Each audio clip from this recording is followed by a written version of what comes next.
le Seigneur des Seigneurs, le Créateur de toutes choses. Et nous voulons nous remettre à toi, Seigneur. Nous voulons être encore ce matin dirigés par ton Saint-Esprit. Nous voulons être encore influencés par lui.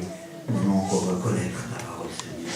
Toi seul, tu es capable de nous amener cette parole. Tu es celui qui est fidèle parce que tu veilles afin que ces paroles s'accomplissent dans nos vies, Seigneur. Nous te bénissons et nous te remercions, Seigneur, pour ta présence parmi nous. Nous te laissons toutes choses entre tes mains afin que ta volonté s'accomplisse. Dans le nom de Jésus, ainsi nous avons prié. Amen. Amen. Amen.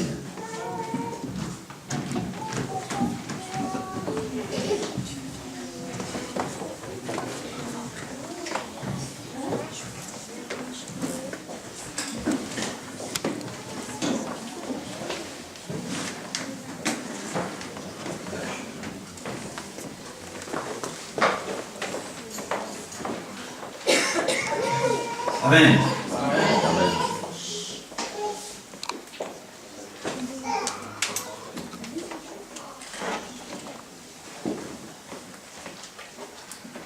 Tout le monde va bien? Oui.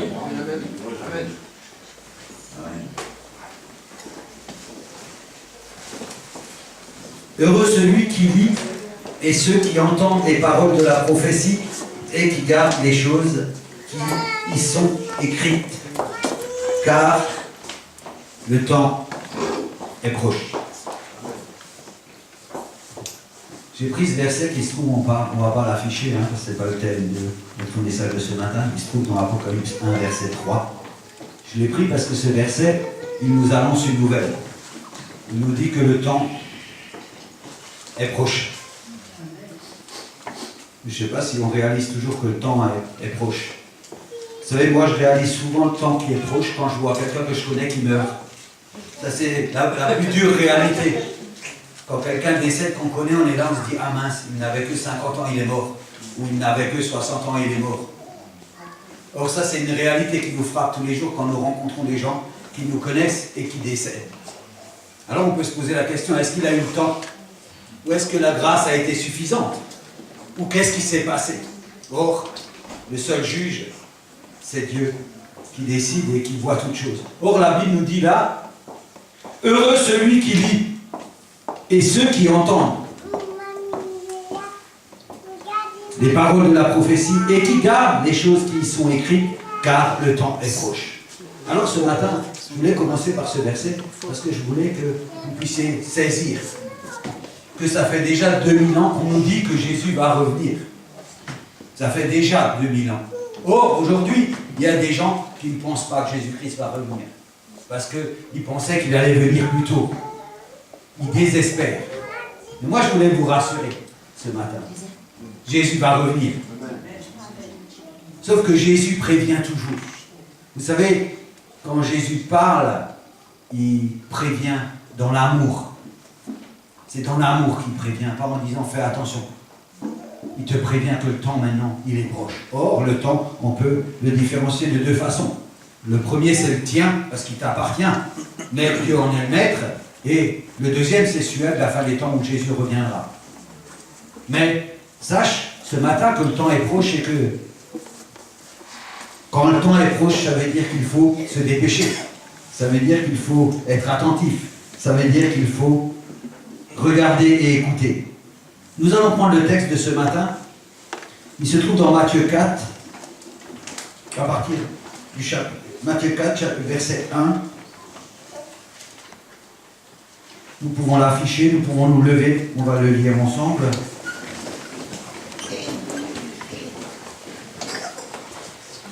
Alors Jésus fut emmené par l'Esprit dans le désert pour être tenté par le diable.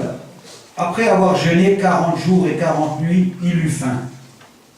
Le tentateur s'étant approché, lui dit, « Si tu es fils de Dieu, ordonne que ces pierres deviennent des pains. » Jésus répondit, « Il est écrit, l'homme ne vivra pas de pain seulement, mais de toute parole qui sort de la bouche de Dieu. » Le diable le transporta dans la ville sainte, le plaça sur le haut du temple, et lui dit, « Si tu es fils de Dieu, jette-toi en bas, car il est écrit, il donnera des ordres à ses anges à ton sujet, et ils te porteront sur les mains, de peur que ton pied ne heurte contre une pierre. » Jésus lui dit, « Il est aussi écrit, tu ne tenteras point le Seigneur ton Dieu. » Le diable, transportant encore sur une montagne très élevée, lui montra tous les royaumes du monde et leur gloire. Et il lui dit, je te donnerai toutes ces choses si tu te prosternes et m'adores.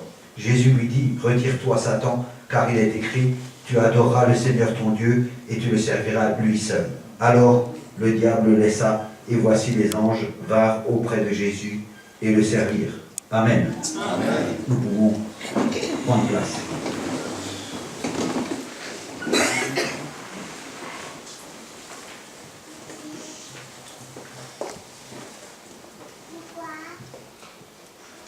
Alors Jésus fut emmené par l'Esprit dans le désert pour être tenté par le diable. On va essayer de le lire doucement pour comprendre. Hein. Parce qu'on peut quand même se poser la question pourquoi l'Esprit emmène Jésus dans le désert pour être tenté. Comme c'est assez spécial. Hein. Je veux dire, la parole elle est claire. Hein. Alors Jésus fut emmené par l'Esprit. Déjà on voit une chose qui est certaine, c'est que Jésus est dirigé par l'Esprit. Hein. C'est l'Esprit qui va l'emmener. Or, on va toujours, par rapport à ce texte, faire des comparaisons par rapport à notre propre vie.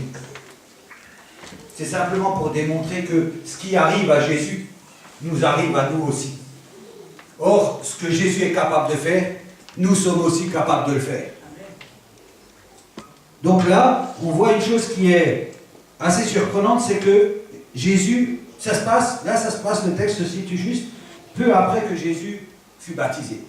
Or, nous tous qui avons accepté Christ dans notre vie, nous sommes baptisés, nous avons l'Esprit de Dieu et nous sommes conduits par l'Esprit de Dieu.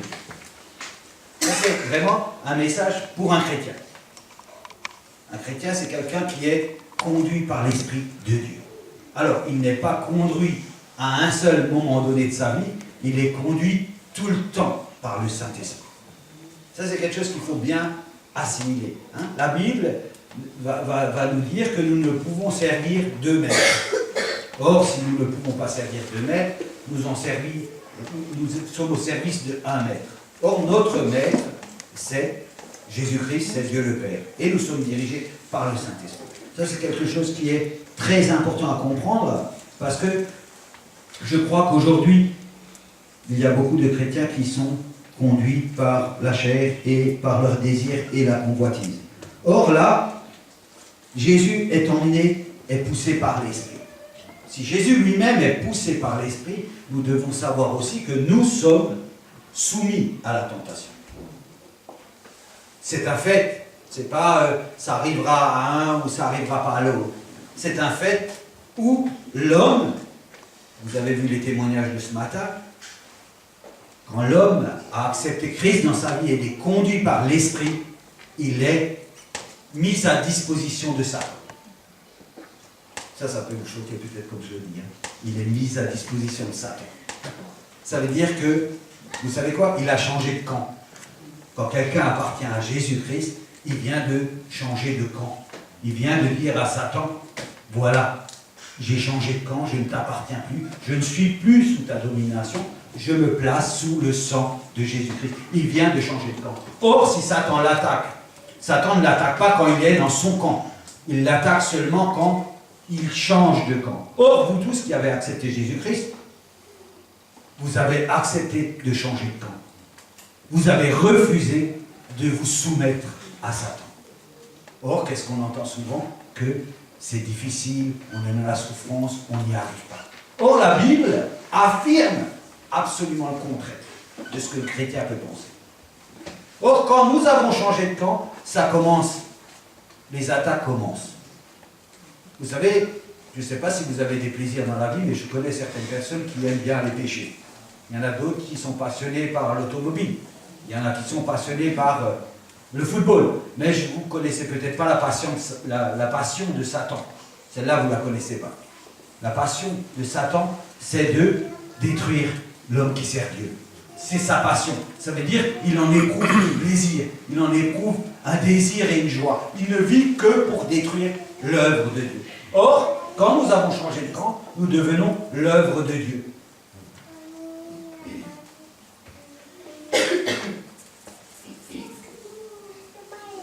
Je voudrais juste vous donner un texte.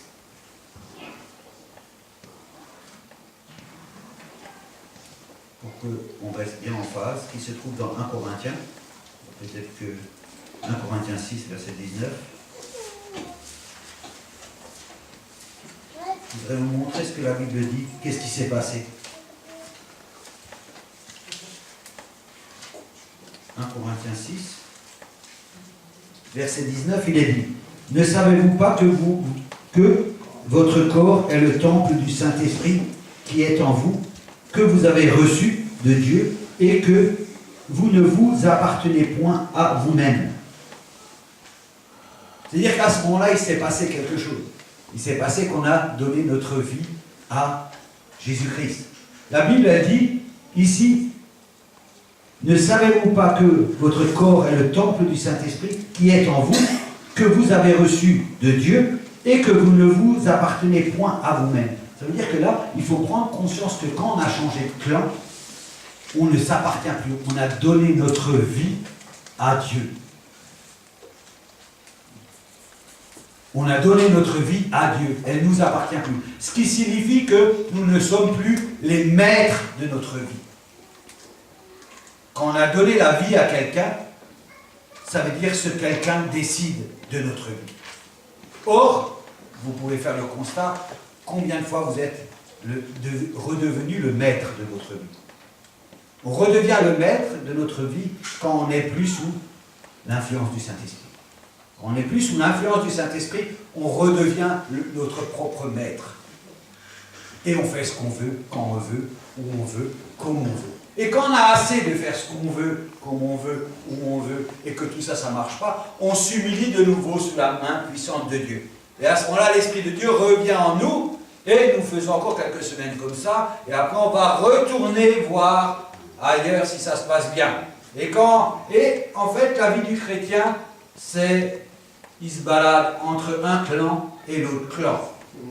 Entre une fois, il va servir Dieu parce que tout est favorable, et la fois où ça ne va pas, il est sous l'influence de Satan. Or, la Bible nous dit que nous ne pouvons pas servir de maître. Or, la Bible nous dit que si on est sous l'influence d'un, c'est celui-ci que nous servons. Or, le chrétien d'aujourd'hui, je ne sais pas pour vous, mais je crois que le chrétien d'aujourd'hui est quelqu'un qui est instable, qui fait comme ça. C'est comme l'homme qui sort et qui, en fonction du temps, dispose sa journée. Alors que le temps, qu'il fasse beau ou qu'il pleuve, nous pouvons toujours être heureux. Or, il y a des gens, quand il pleut, ils sont malheureux, parce qu'ils ne peuvent pas faire ce qu'ils veulent. Ils sont influençables. Or, là, dans ce texte, j'ai pris ce texte pour bien qu'on comprenne qu'au moment de notre séparation d'avec Satan, nous appartenons à Christ. Ça, ce n'est pas quelque chose où nous pouvons intervenir. Ça, c'est quelque chose dont nous croyons. Ce n'est pas quelque chose, je vous l'ai répété souvent, nous n'avons pas la force et la capacité de faire les choses. Mais nous croyons, parce que c'est la Bible qui le dit. Comme la parole de Dieu dit les choses, on le verra un peu plus loin, la parole de Dieu, vous devez savoir une chose, c'est la vérité. Or, ce n'est pas seulement la vérité, c'est ta vérité à toi, ta propre vérité à toi. Or, quand la parole de Dieu dit quelque chose, c'est parce que tu as la foi que ça s'accomplit dans ta vie.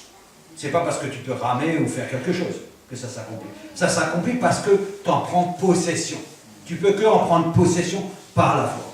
Or, Jésus-Christ, conduit par l'Esprit, il a été conduit dans un désert. Or, vous savez tous ce que signifie le désert. Le désert, c'est là où il n'y a rien. C'est là où on reste longtemps, on va mourir. C'est un endroit où il n'y a pas d'eau. C'est un endroit où il n'y a rien dans le désert. Or, il est conduit dans le désert. La parole de Dieu nous dit que l'Esprit de Dieu va le pousser dans le désert. Il n'y a aucun appui là. Il n'y a que Dieu qui peut intervenir dans une situation comme ça. Il est amené là parce qu'il va être tenté. Or, c'est quand même assez surprenant. C'est comme si Jésus était obligé de passer par là. Oui, une obligation. On a imposé quelque chose à Jésus. Or, Jésus était de la même nature que nous aussi, mais c'était le Fils de Dieu avec l'Esprit de Dieu. Mais il a dû être soumis à la tentation. Or, si lui-même a été soumis à la tentation, vous pouvez penser que nous-mêmes, nous serons aussi soumis à la tentation. Or, dans tout ce qu'on va voir dans ce texte, on va comprendre que Satan n'a pas de relâche pour dévier le chrétien de sa voie, dévier l'enfant de Dieu de sa voie. Or, il faut savoir une chose, c'est que nous étions tous du clan de Satan. Tous. Il n'y en a pas un. Or, nous avons été libérés. Nous pouvons dire aujourd'hui, nous sommes libres. Or, nous ne sommes que libres quand nous sommes sous la direction de l'Esprit de Dieu. Ça, c'est un point que vous devez connaître. Souvent, nous ne sommes pas sous la disposition de l'Esprit. Souvent, nous sommes sous notre propre décision, comme nous voulons nous-mêmes. Or, la Bible nous appelle à rester sous l'influence de l'Esprit. Alors, après avoir jeûné 40 jours et 40 nuits, il eut faim. On voit qu'il est dans une situation particulière, Jésus, là. Voyez-vous, ce n'est pas une situation normale. Ce qui arrive à Jésus, c'est une situation tout à fait particulière. Et il faut toujours regarder l'environnement, la situation que Satan va saisir pour effectuer tout ce qu'il a effectué. On a écouté ce témoignage de ce matin où on voit une chose qui est vraiment claire, c'est qu'il y a l'Église, où nous sommes tous gentils un envers l'autre, nous nous embrassons, bonjour, comment tu vas? Tu as passé une bonne semaine? On sait que Gérard fait ceci, on sait que Mario fait cela, on sait que les autres font ceci, cela, on se connaît un petit peu. Or, dès que nous sortons de l'Église, non pas que l'Église représente un lieu de sérénité, parce qu'elle ne représente rien du tout. L'Église, c'est les hommes qui font l'Église, ce n'est pas les bâtiments, c'est l'unité des hommes qui font l'Église. En dehors de cette unité, il n'y a pas d'Église. Mais nous pouvons constater que Satan va saisir n'importe quelle occasion pour apporter quoi? La division. Or, nous l'Église, je vais vous dire quelque chose, nous ne sommes pas entraînés. Nous ne sommes pas prêts. Nous ne sommes pas prêts à faire la guerre. Il faut être prêt à faire la guerre. Il faut être prêt à savoir que dans ta vie, Satan va utiliser toutes les possibilités qu'il a pour te détruire ou te dévier de ta vie. Or là, il a agi. On voit 4 frères qui travaillent ensemble, qui se connaissent très bien dans l'Église, mais qui en dehors de l'Église, dans un travail quelconque, on arrive à mettre la zizanie dans un travail. Vous voyez comment Satan est capable de le faire. Or, il le fait pour tout le monde, non pas seulement pour ses 4 frères, mais il l'a fait aussi dans la louange, il l'a fait dans différents domaines. Il va essayer de monter les chrétiens un contre les autres. Il va essayer de montrer leurs différences, leur incapacité. Tout ce qu'il peut montrer, il va le montrer. Or, dès que nous sommes plus sous l'influence de l'Esprit, nous sommes à regarder ces choses-là. Or là, il est précisé que Jésus était avec l'Esprit. Jésus, quoique la situation était difficile, parce qu'on parle de 40 jours, quoiqu'il était dans le désert, il faut savoir une chose, que dans n'importe quelle situation, quand tu es sous la direction de l'Esprit, rien ne peut t'arriver. Ça veut dire que rien ne peut avoir un impact dans ta vie. Quand tu es dans la position que Dieu attend que tu sois, ça veut dire celle de l'humilité devant Dieu et l'obéissance devant Dieu. Ça, c'est une position de force et de victoire. Or, si tu ne la connais pas et tu ne la saisis pas, tu tomberas et tu chuteras toujours. Or, il n'est pas si facile de ça, il n'est pas si facile que ça de rester dans la position de Jésus. On le verra tout à l'heure. Mais là, on a une situation particulière, mais dans cette situation particulière de désert, de soif, de faim, d'épreuve, de quelque chose qui peut déstabiliser, on voit que Jésus ne va pas fléchir. Or, nous voyons comment agit Satan. Par 2 fois, il va agir. Il est écrit. 2 fois, il va dire à Jésus, il est écrit. Or, vous savez quand l'homme a été créé et que Dieu a créé l'homme, la parole, elle ne vient que d'un seul. C'est que Dieu qui a créé la parole. Et toutes les paroles ont été créées par Dieu. Vous savez, je ne sais pas si vous faites attention, mais si vous regardez comment sont gérés les gouvernements, vous allez comprendre qu'ils ont tous copié dans la parole de Dieu. Pour l'essentiel. Après, ils ont tout arrangé à leur sauce. Mais les directions, quand même, les plus importantes, sortent de la parole de Dieu. Dans tout ce que vous verrez, vous allez comprendre que ça sort de la parole de Dieu, mais que ça a été transformé par l'homme. Mais la base reste la même. La base, c'est Dieu qui l'a mis en place. C'est pas Satan et l'homme qui l'ont mis en place. Dieu a mis en place la base, sauf l'homme a déformé la base de Dieu. C'est seulement ce qui est arrivé. Or, là, on verra que Satan va toujours utiliser « il est écrit ». Ce qui est étrange là, c'est que les deux vont utiliser la parole de Dieu. Aussi bien Satan va utiliser la parole de Dieu, mais aussi bien Jésus-Christ va utiliser la parole de Dieu. Cette situation est particulière. Elle dépend de la parole de Dieu. Voyez-vous qu'on peut interpréter la parole de Dieu aussi de façon différente. On peut l'utiliser à des fins pour détruire la personne qu'on a en face. Or, Satan a toujours utilisé la parole de Dieu pour détruire l'homme. Et il va toujours utiliser la parole de Dieu. Il va semer, la première chose qu'il va semer dans l'homme, c'est le doute. Le doute, c'est ce qui déstabilise le plus l'homme. Est-ce que Dieu a vraiment dit cela? Est-ce que Dieu, il t'a vraiment promis la vie éternelle? Est-ce que Dieu t'a vraiment promis que tu seras victorieux? Est-ce que Dieu a dit ceci, cela? Or, quand on regarde chez les chrétiens aujourd'hui, souvent il y a la déception. Souvent il y a la déception parce que Dieu dit les choses, mais on ne voit pas toujours s'accomplir les choses de Dieu. Or, si les choses de Dieu ne s'accomplissent pas, c'est parce que nous n'avons pas la foi. C'est parce que nous ne croyons pas en la parole de Dieu. Or, Dieu affirme que nous sommes le temple du Saint-Esprit. Que ce corps ne nous appartient plus, mais qu'il appartient à Dieu. Or, qui peut nous ravir de la main de Dieu? Personne. C'est une assurance que nous avons. Or, c'est toujours l'assurance de la foi. Si nous le croyons, ça s'accomplit dans notre vie. Or, si nous ne le croyons pas, ça ne s'accomplira pas dans notre vie. En fait, toute la marche du chrétien ne s'appuie que sur ce chemin de foi que nous avons vu maintes et maintes fois. La foi est un élément essentiel.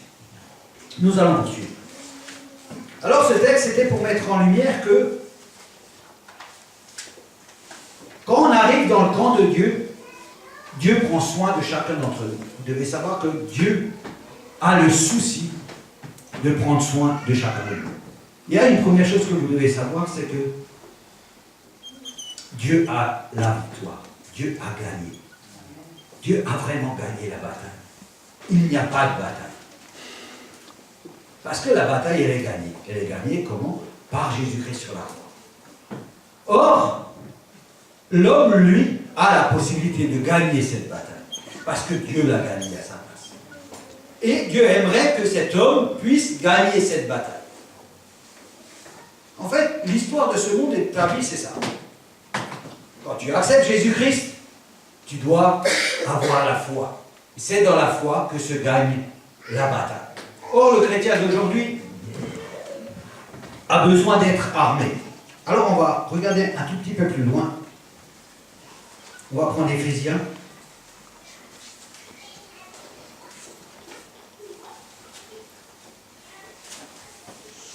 On va prendre Éphésiens,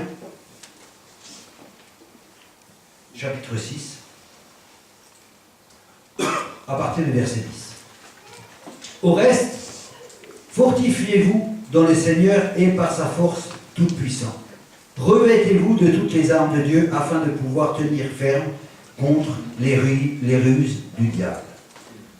Donc déjà là nous avons un premier verset. Ce premier verset, il nous invite à nous préparer au combat. Mais est-ce que vous savez que vous avez un combat à faire? Je ne sais pas si tout le monde a conscience qu'il y a un combat à faire. Je ne sais pas. Dieu nous dit, il y a un combat. Il dit, voilà, si vous voulez gagner, voilà ce qu'il faut faire. Si vous voulez gagner, voilà ce qu'il faut faire. Il dit, revêtez-vous de toutes les armes de Dieu afin de pouvoir tenir ferme contre les ruses du diable. Il n'a pas marqué les attaques du diable, il a marqué les ruses du diable. Le diable, c'est un malin. Son seul souci, c'est de pouvoir dire, écoute, vous voyez, vous avez vu avec Job, hein, Satan se promenait, Dieu va interpeller Job, va dire, écoute, as-tu vu mon serviteur Job? Or, peu avant, si on regarde dans Job, Job est décrit comme un homme intègre et droit. Or, quand Dieu voit un homme intègre et droit, ça réjouit le cœur de Dieu.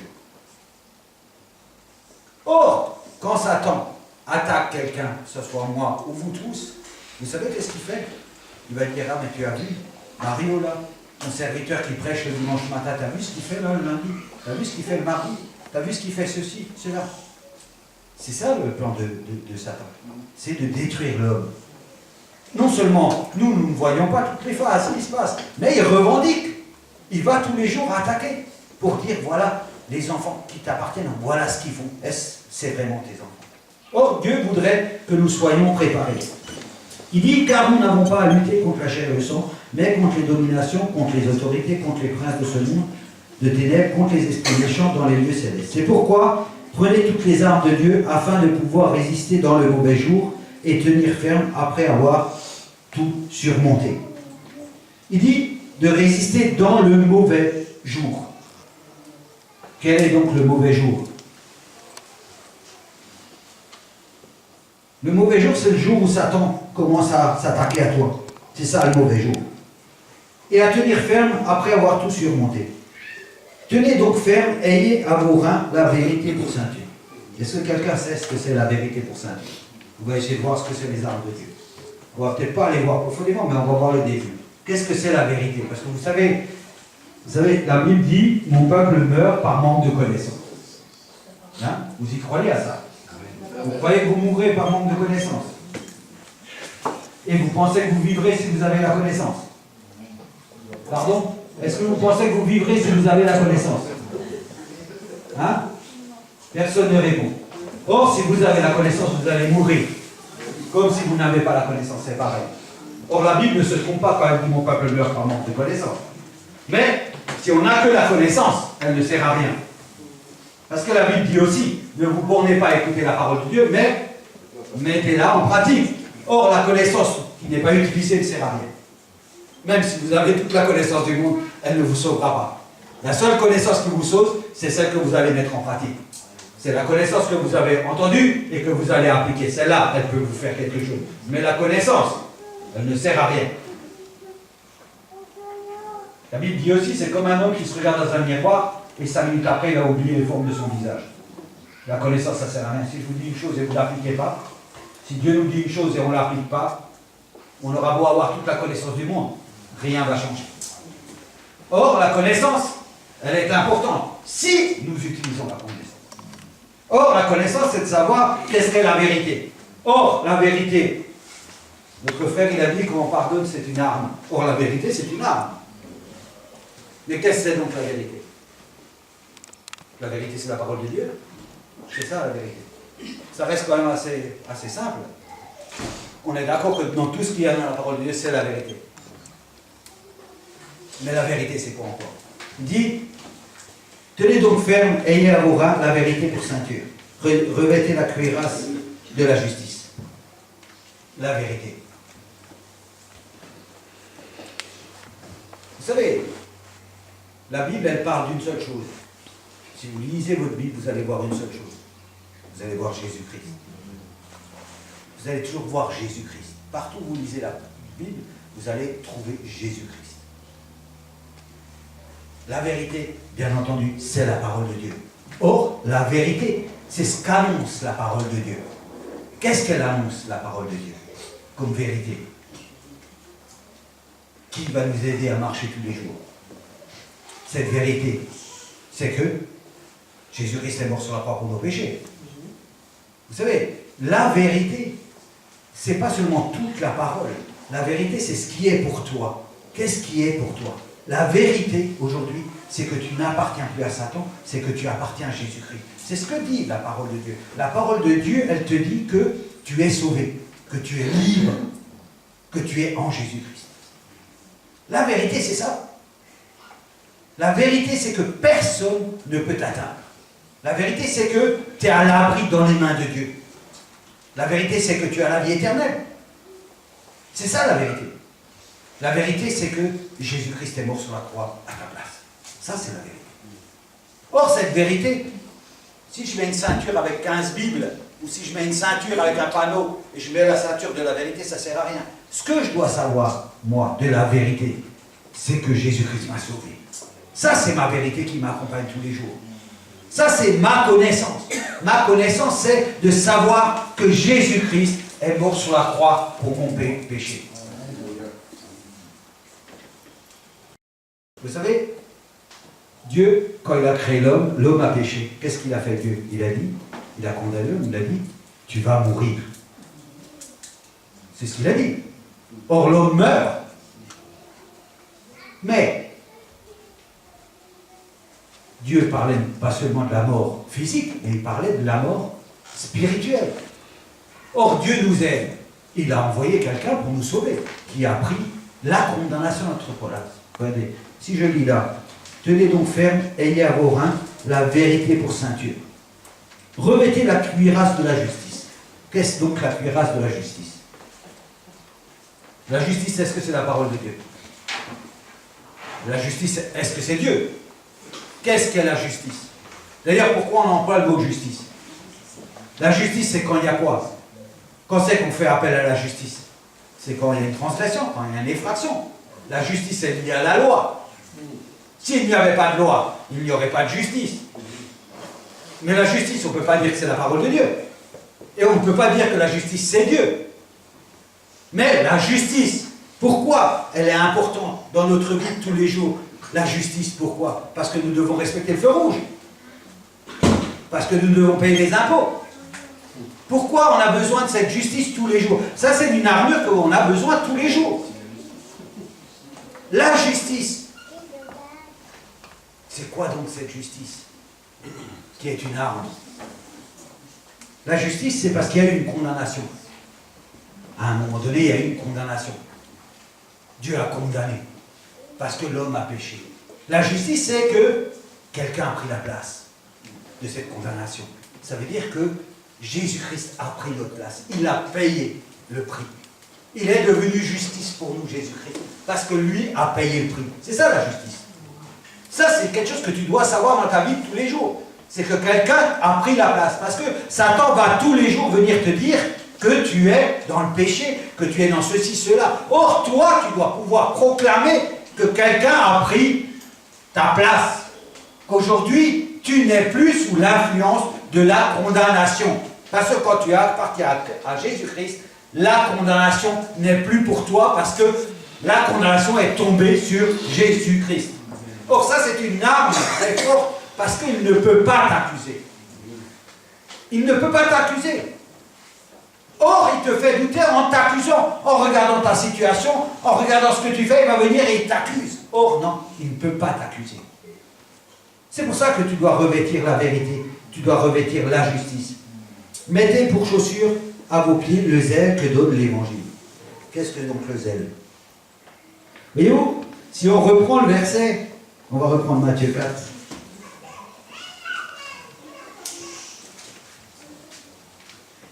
Alors le diable naissa, et voici des anges vinrent auprès de Jésus et le servirent.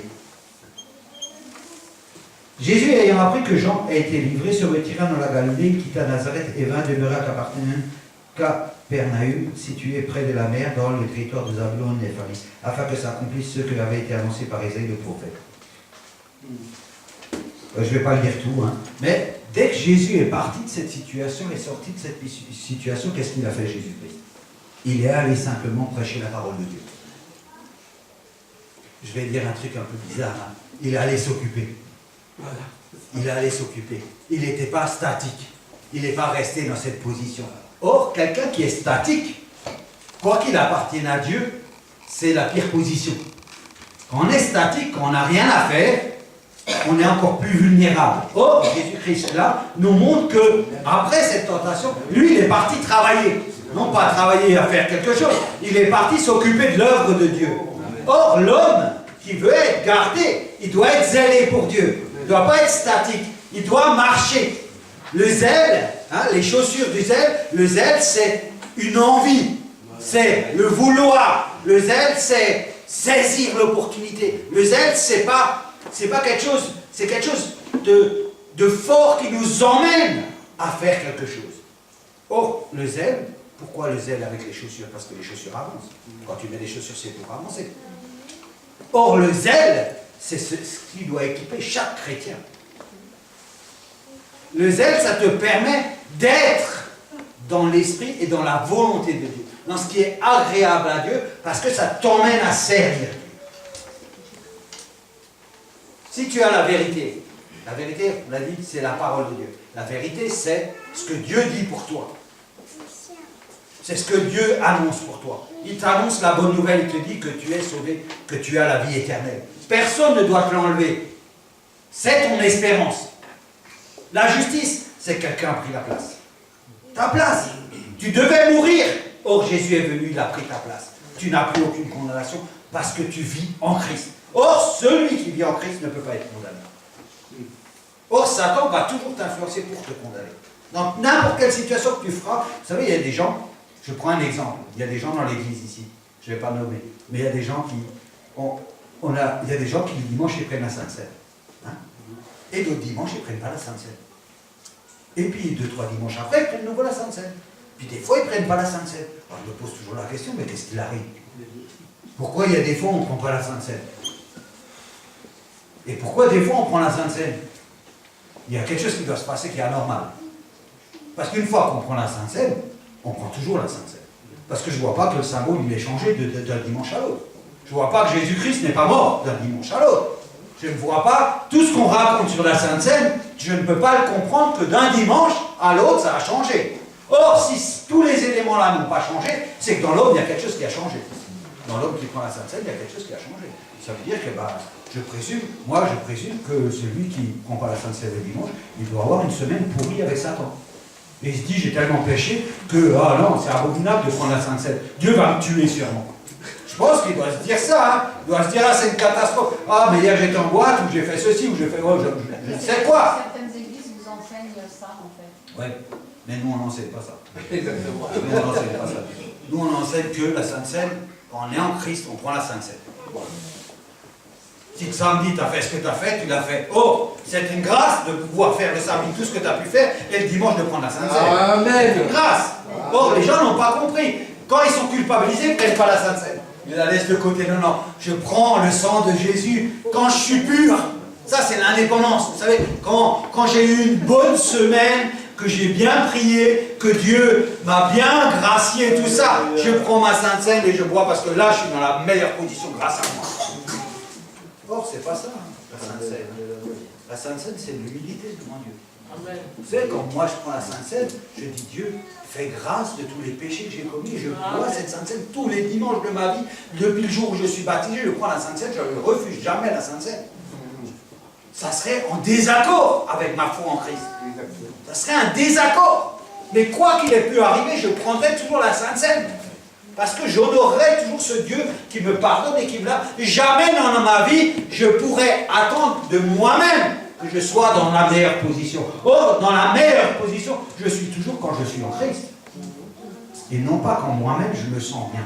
C'est pas ça qui est important, c'est pas comment moi je pense de ma vie. C'est comment Dieu dit de ma vie. Dieu, quand il dit, il voit Marie, il dit, Dieu est juste. Alors je vais chez Dieu, je dis, écoute Dieu, c'est bien que tu as dit, je suis juste.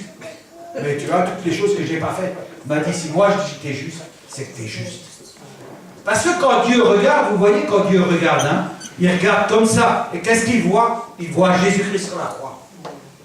Et derrière Jésus-Christ, il voit Mario. Et quand il voit les péchés de Mario, il voit toujours Jésus-Christ avant, qui est mort pour les péchés d'avant et les péchés d'après.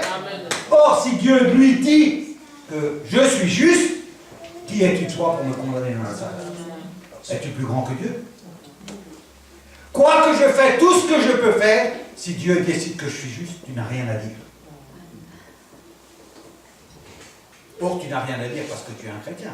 Or, ceux qui ne sont pas chrétiens, ceux-là ne sont pas sous cette loi. Ils peuvent venir dire, ah mais toi qui es chrétien, regarde ce que tu fais. Mais eux n'ont pas la connaissance que moi j'ai. Moi, je connais la vérité. Et dans la vérité, il est marqué que je n'ai plus aucune condamnation. Que Jésus, il est mort sur la croix pour mes péchés d'avant et mes péchés d'après. Or, si tu n'as pas cette connaissance, et si cette connaissance, elle ne s'applique pas dans ta propre vie, tu es sous la domination toujours de Satan. Or, Dieu t'a dit, tu es libre. Je t'ai libéré. Je t'ai libéré comment? Par le sang précieux de Christ, par la mort de Jésus-Christ sur la croix. Or, c'est des éléments indispensables qu'il faut avoir. Il faut avoir la vérité, il faut la connaître. Cette vérité qui t'appartient, que Dieu a fait pour toi, il faut que tu la connaisses. J'arrive, je cherche juste mon texte.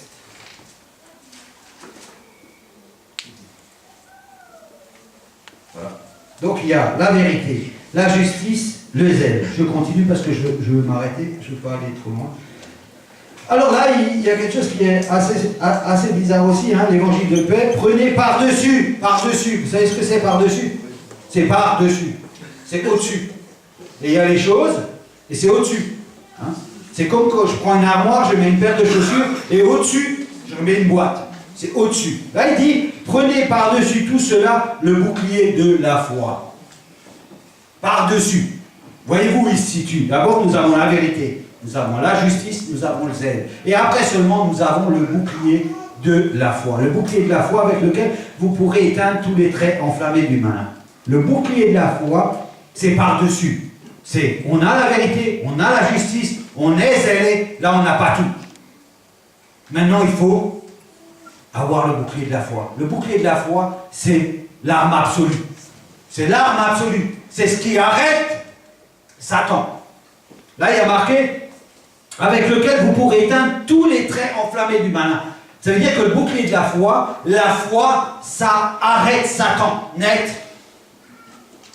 Parce que la foi, elle manifeste deux choses, la justice et la vérité.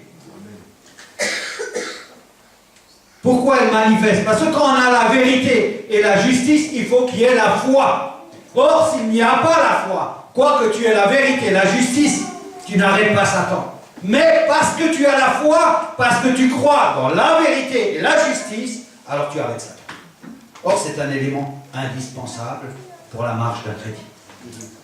On peut. Il y a des gens dans ce monde qui ont la vérité. Il y a des gens dans ce monde qui ont la justice. Mais dans ce monde, il y a des gens qui sont zélés.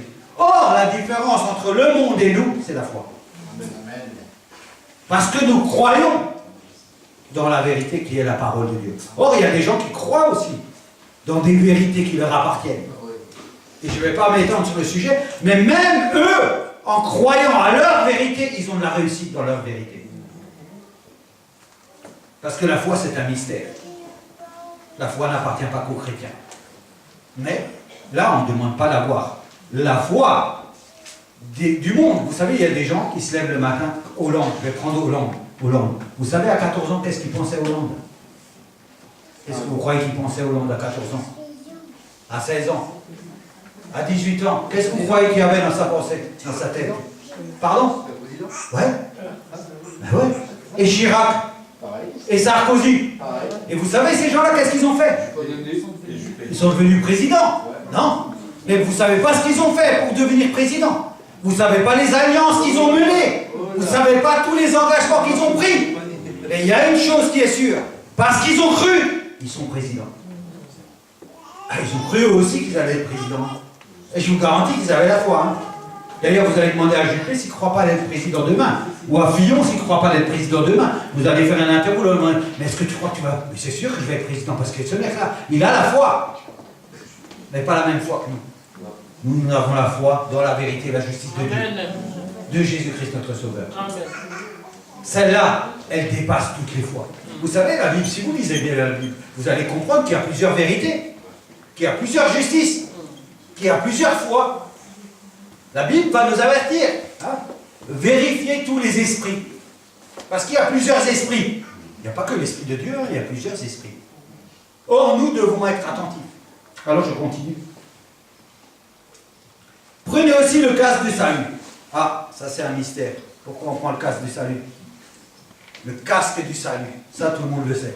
Tous les chrétiens devraient savoir ça. Parce que le casque, ça protège quoi? La tête. La tête. La tête. Parce que Satan, quand il attaque quelqu'un, il commence par les pieds. Par la pensée. Hein? Alors, on aurait pu dire, mais mettez seulement un casque. Non? On aurait pu dire, mais mettez un casque. On peut dire, écoutez, on va mettre un casque. Avec un casque, on est protégé. Non? Sauf là, on va donner une précision. On va dire, mettez pas n'importe quel casque.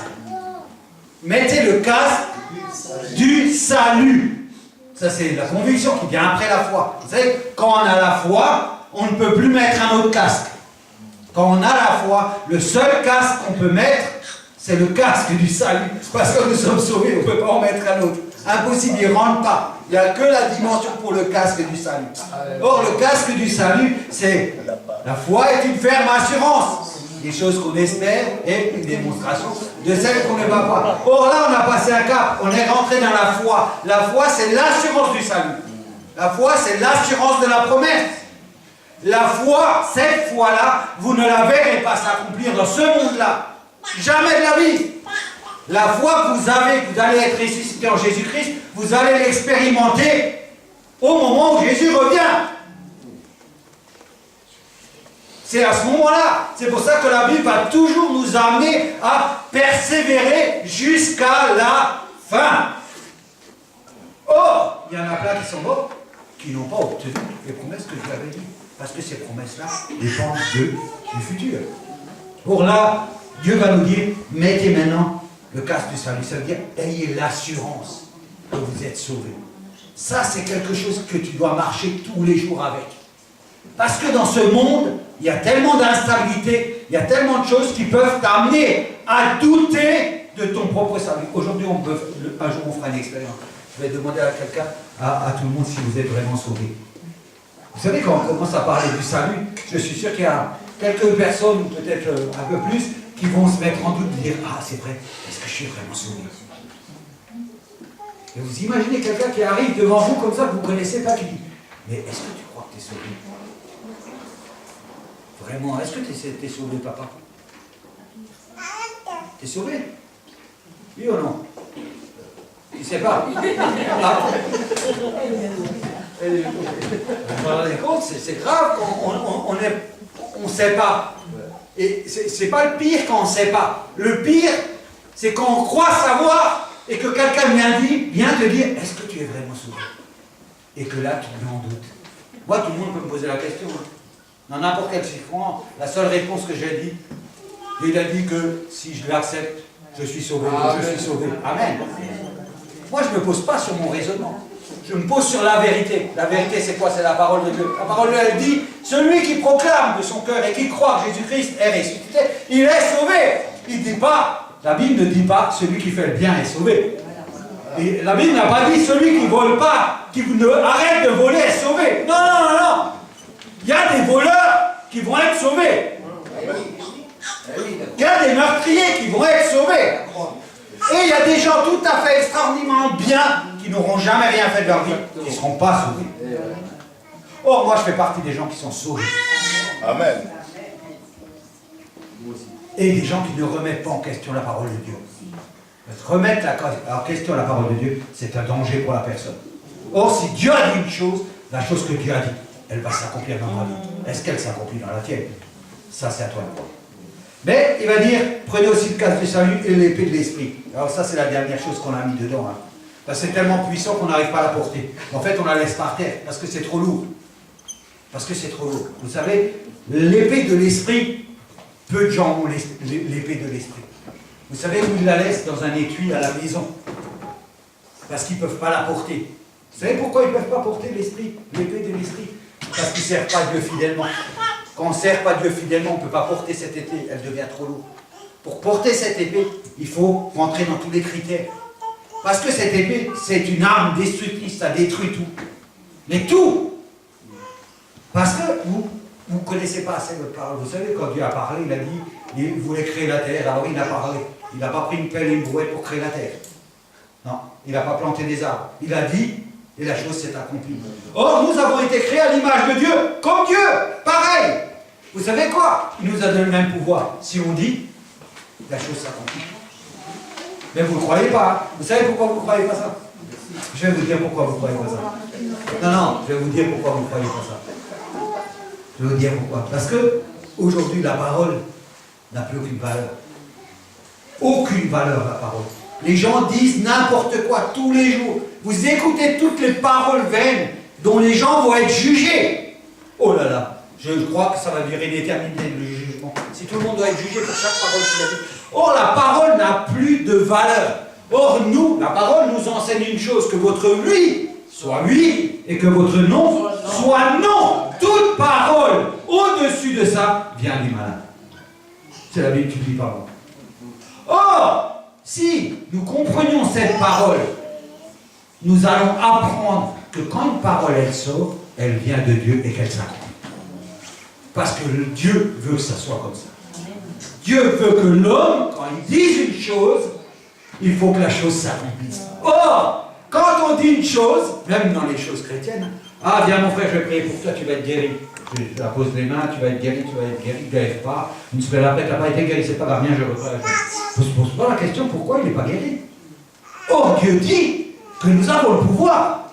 Or, si ça ne fait pas, c'est pas toujours une question de temps ou de bon vouloir. On croit toujours, ah non, mais c'est le temps de Dieu, il faut attendre que Dieu revienne des vacances. Non, non. Il faut attendre ceci, cela. C'est pas le temps, c'est pas le moment, c'est pas ceci, c'est pas ça. Mais c'est pas vrai ça. Tout ça, c'est pas vrai. Dieu aime l'homme.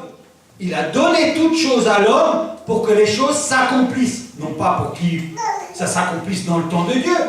Il y a le temps de Dieu. Le temps de Dieu appartient à Dieu. Mais il y a le temps où l'homme doit se saisir avec foi que ce qu'il dit s'accomplit. Amen. Et ça, c'est une vérité. Une vérité très peu vue aujourd'hui, parce que l'homme raconte n'importe quoi, dit n'importe quoi, fait n'importe quoi. Or, la parole, pourquoi Dieu il dit comme ça? Il dit, tout homme sera jugé pour les paroles vaines qu'il a dit. Vous croyez qu'il a dit ça? Pourquoi? Parce que l'homme, c'est un débit de paroles. Mais les paroles, Dieu les juge parce qu'elles ne s'accomplissent pas. Or, la parole qui s'accomplit, celle-là, Dieu ne la jugera jamais. Jamais. Parce que Dieu a doté l'homme de la même image que lui et des mêmes capacités que lui. Et quand l'homme proclame quelque chose, la chose doit s'accomplir. Or, Dieu est quelqu'un qui prend soin de sa parole. Parce qu'il dit, quand ma parole sort, la Bible dit que quand sa parole sort, il fait Dieu lui-même attention à sa parole. Ça veut dire, la Bible explique bien, elle dit, il suit la parole où elle va, afin de veiller à ce que la parole qui est sortie puisse s'accomplir. Ça, c'est Dieu. Dieu, il connaît l'importance de la parole. Il sait que sa parole va s'accomplir. Malgré qu'il sait que sa parole va s'accomplir, Dieu dit qu'il suit sa parole pour voir qu'elle va s'accomplir. Or, nous devions être pareils.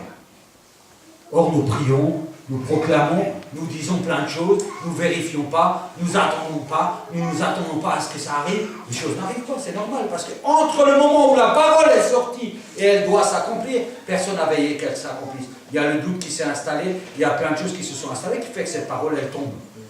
Et quand elle... Ça veut dire que la parole qui est proclamée ne sera pas jugée. La parole qui est proclamée et accomplie ne sera pas jugée. Or, Dieu juge les paroles qui ne s'accomplissent pas. Pas celles qui s'accomplissent. Celles qui ne s'accomplissent pas, Dieu va les juger. C'est comme il dira, hein, quand tu t'engages envers l'Éternel, quand tu fais quelque chose avec amour devant l'Éternel, ne tarde pas à l'accomplir. Ça veut dire que la connaissance, c'est bien. Maintenant, la connaissance, vous l'avez la connaissance. Vous l'avez la connaissance. Or, avec cette connaissance, le problème, c'est de se dire, qu'est-ce que je fais avec toute cette connaissance?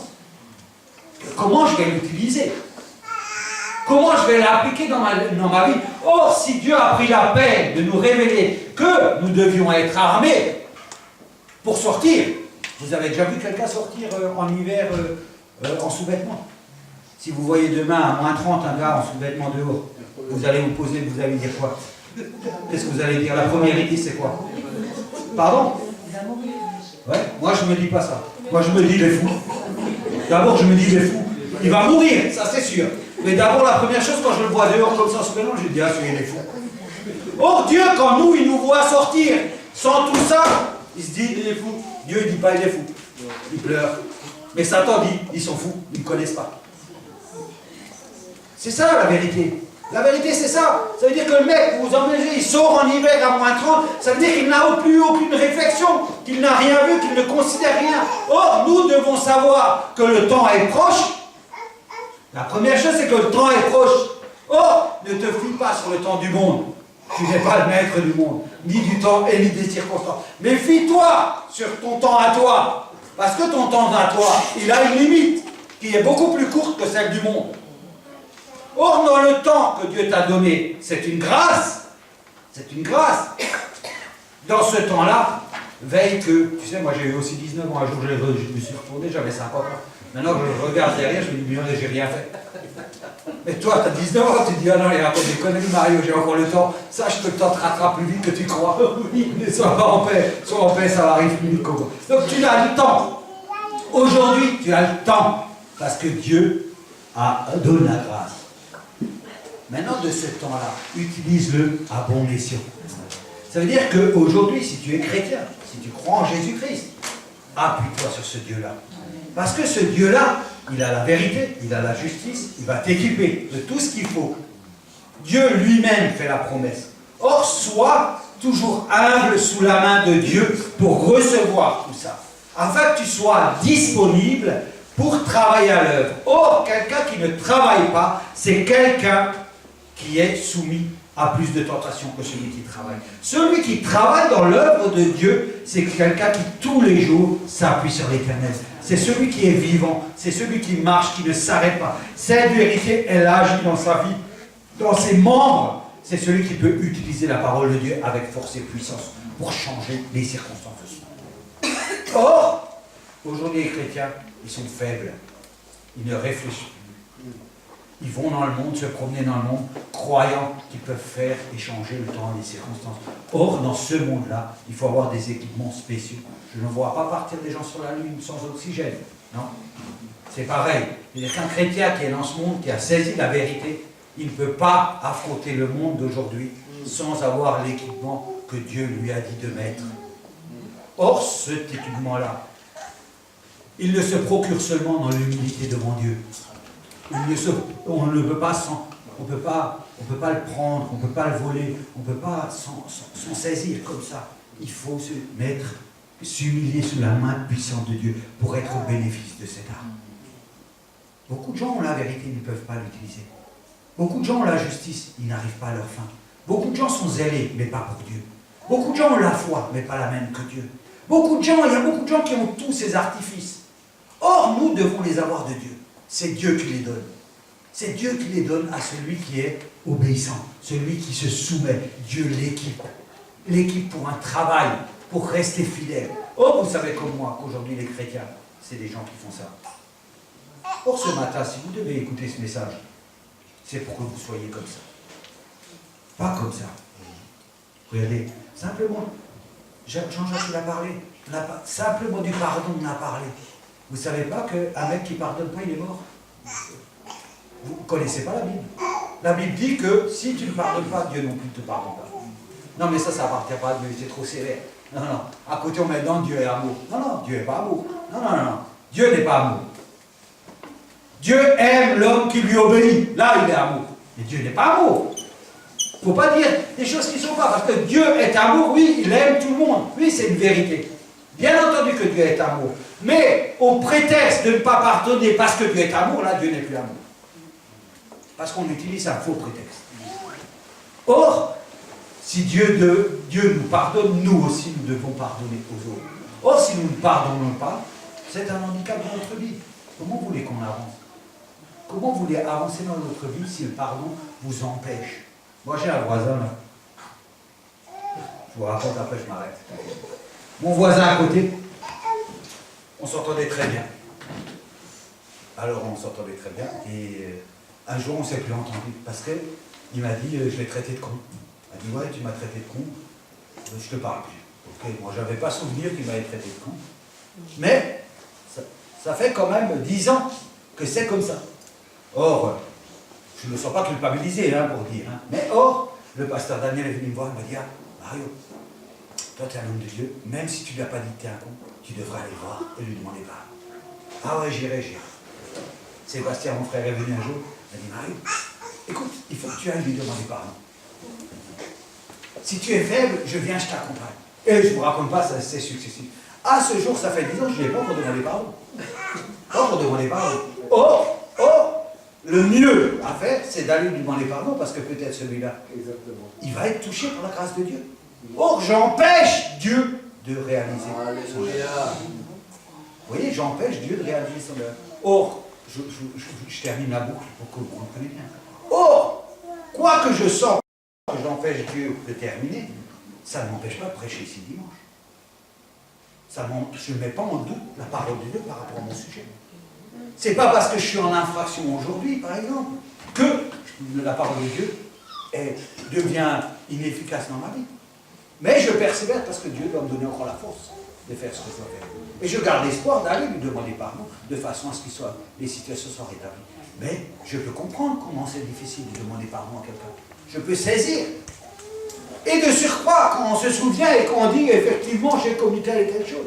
Or, la première chose que nous devrions faire dans notre vie, c'est bien de demander pardon à l'autre. Et même si je ne me rappelle plus, on va lui demander pardon, l'affaire est placée. Mais c'est comme ça qu'on avance quand on est chrétien. On ne recule pas. On sait, vous tous, vous savez ce qu'il y a dans votre vie, moi je ne sais pas. Et Dieu ne va pas me le dire, ça ne m'intéresse pas. C'est pour vous. Chacun connaît sa vie, chacun connaît ce qu'il a à faire, ses situations. Il faut avancer en s'appuyant sur la parole de Dieu. Pas sur la peur, l'inquiétude, l'angoisse, toutes ces choses-là qui animent ce monde. Non, non. Sur la fidélité de ce Dieu-là. Parce que quand tu t'humilies devant Dieu et tu vas demander pardon, sache que là Dieu t'aime et tu ne peux pas t'imaginer l'amour que Dieu a pour toi. Et l'amour que Dieu va t'envelopper de cet amour. Il va te saisir parce que l'amour, autant le pardon c'est une puissance, mais l'amour c'est la plus grande puissance qu'il y a. Il n'y a pas de puissance au-dessus de l'amour. Vous savez, la Bible a dit, il y a la foi, l'espérance et l'amour, mais la plus grande des trois, c'est l'amour. Parce que l'amour, c'est destructeur, ça tue n'importe qui. Or, aujourd'hui, le Seigneur veut simplement nous faire réagir. Il faut que nous puissions regarder notre vie, parce que le temps est court. Le temps n'est pas court seulement pour nous-mêmes, mais le temps est court aussi pour aller chercher les autres. Si nous devons encore pendant 10 ans travailler sur nous-mêmes, qui va s'occuper des autres? Nous savons toutes ces choses-là. Nous les connaissons. La connaissance ne manque pas dans cette église. Tout le monde a la connaissance dans cette église. Or, ce qui manque dans cette église, c'est de mettre cette connaissance dans pratique. Voyez-vous, notre frère Albert a vécu des belles choses avec Michel, avec Joseph et avec aujourd'hui. Ben, vous l'auriez vu lundi, il n'avait pas le même visage qu'aujourd'hui. Mais aujourd'hui, il a témoigné et il avait un visage différent. Il avait ce visage, vous savez, le visage qu'il avait aujourd'hui, c'était le visage des gens qui gagnent. Amen. Les visages des gens qui gagnent. Comme Michel, il avait le visage des gens qui gagnent. José, il avait le visage des gens qui gagnent. Joseph aussi. C'est des vainqueurs, ceux-là. Des vainqueurs, parce qu'ils ne se laissent pas déborder. Ils ont compris. Maintenant, la prochaine fois, Satan peut venir. Je suis sûr, ils les attendent. Ils vont leur donner un coup de pelle à chacun. Parce que c'est comme ça. Nous avons le pouvoir. C'est pas lui qui a le pouvoir. Nous avons le pouvoir. Sauf comment vous voulez savoir que vous avez le pouvoir si jamais vous le mettez en pratique?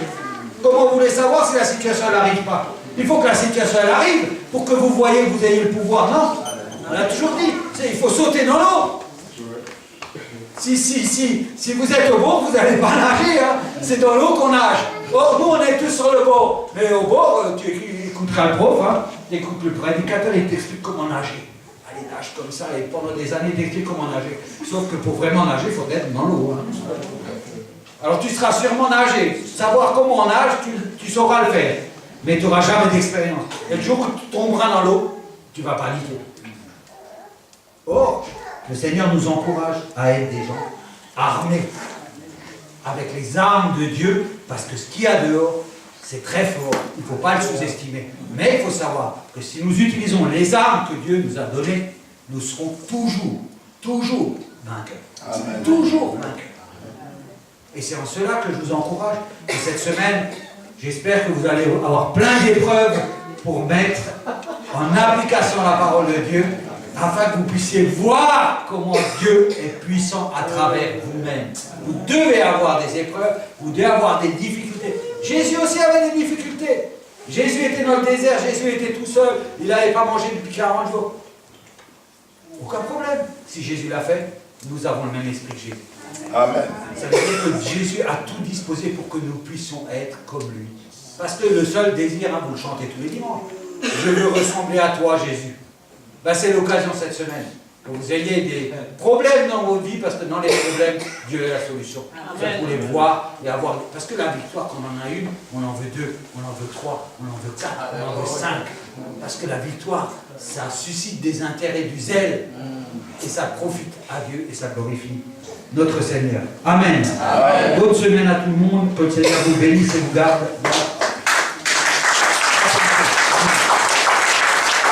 Alléluia. Amen.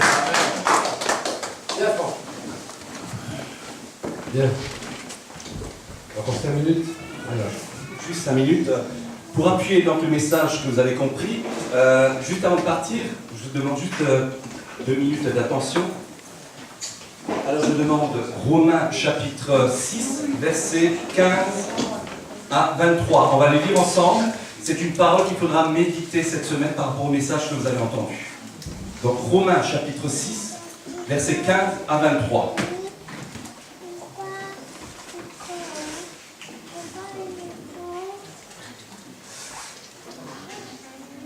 Quoi donc? Pécherions-nous parce que nous sommes non sous la loi, mais sous la grâce? Paul dit, loin de là.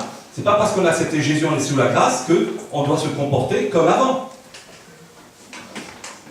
Ne savez-vous pas qu'en vous livrant à quelqu'un comme esclave pour lui obéir, vous êtes esclave de celui à qui vous obéissez? Soit du péché qui conduit à la mort, soit de l'obéissance qui conduit à la justice. Comme il a dit, ou c'est le mal, ou c'est le bien.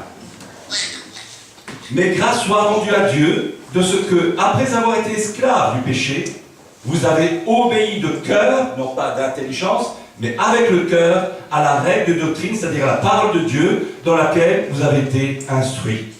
Amen. Amen. Comme vous avez entendu ce matin. Ayant été affranchis du péché, vous êtes devenus esclaves de la justice. Comme il a expliqué à travers Jésus-Christ, nous avons été affranchis. Je parle à la manière des hommes, à cause de la faiblesse de votre chair. De même donc que vous avez livré vos membres comme esclaves à l'impureté et à l'iniquité, pour arriver à l'iniquité, ainsi maintenant livrez vos membres comme esclaves à la justice, pour arriver à la sainteté. Car lorsque vous étiez esclaves du péché, vous étiez libres à l'écart de la justice. On faisait ce qu'on voulait, comme il avait expliqué. Quels fruits portiez-vous alors? Des fruits dont vous rougissez aujourd'hui. Car la fin de ces choses, c'est la mort. Le salaire du péché, c'est la mort. Mais maintenant, étant affranchis du péché et devenus esclaves de Dieu, vous avez pour fruit la sainteté. C'est le but de Dieu que nous arrivions à cet état de sainteté. Soyez saints car je suis saint. Et pour la fin, la vie éternelle. Mais maintenant, étant affranchis, je reviens, mais maintenant étant affranchis du péché, réalisez ce que Christ accomplit pour que nous puissions être affranchis du péché, et devenus esclaves de Dieu le jour, nous avons décidé d'entrer dans le camp de la lumière, et non plus de rester dans le camp des ténèbres. Vous avez pour fruit la sainteté, pour fin la vie éternelle. C'est une promesse de Dieu, comme ça a été expliqué. Car le salaire du péché, c'est la mort, mais le don gratuit de Dieu, c'est la vie éternelle en Jésus-Christ, notre Seigneur. C'est quelque chose à méditer tout au long de cette semaine par rapport au message que vous avez entendu. Amen. Amen.